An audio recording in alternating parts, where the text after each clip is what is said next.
I don't know how we can reverse this mess, but let me tell you something. Land grabbing is well alive in 2024. Guess who just bought 20% of Zimbabwe's land, 10% of Liberia, 10% of Zambia, and 8% of Tanzania? And by the way, collectively, that's like the size of the UK, or at least half of France. Meet Sheikh Ahmed Dalmouk Al Maktoum, who is a young member of the Dubai royal family, who probably doesn't know the language being spoken in those countries, runs an organization called Blue Carbon that's out here snatching lands in Africa for however long they need it in order for UAE to fulfill its Paris Agreement. I know you're probably thinking, what do UAE fulfilling its Paris Agreement have to do with us? I'll tell you how you got dragged into it. Now, according to the Paris Agreement in 2015, countries are responsible to bring down their carbon emission because it's causing an overall rise in global temperature, which is very fascinating because according to this 2022 chart, you can kind of see Africa producing the least amount of carbon emission, which kind of makes sense since Africa is like a poor continent. We're not producing anything.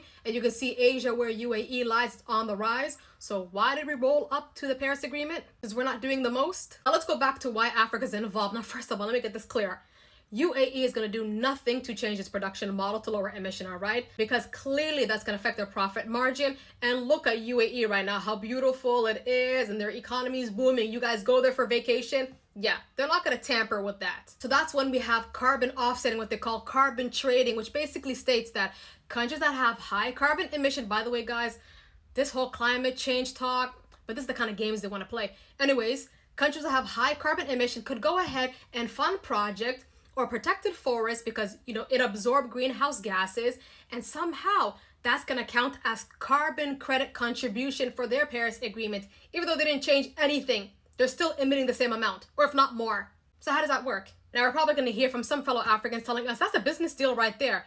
Tell me, when on God's green earth have you ever seen a rich African buying lands 10% in Arabia? Do you think they're going to allow that? No. And I'm telling you this one, UAE probably can deal with this carbon emissions by itself, but no, because deep down inside, you're going to have things like this be done in the dark, right? UAE has set its sight on Africa's critical minerals. So do you think it was always about climate change? Yes, and I'm fully aware that the other picture is another royal family. At the end of the day, guys, they all work with each other, so calm down. Now, this article I thought was very fascinating, and it tells you about previously deals that have fell through, like they always do, because you can clearly see how our continent looked like. It states that the money does not usually go directly to the community which is involved in the preservation of the forest.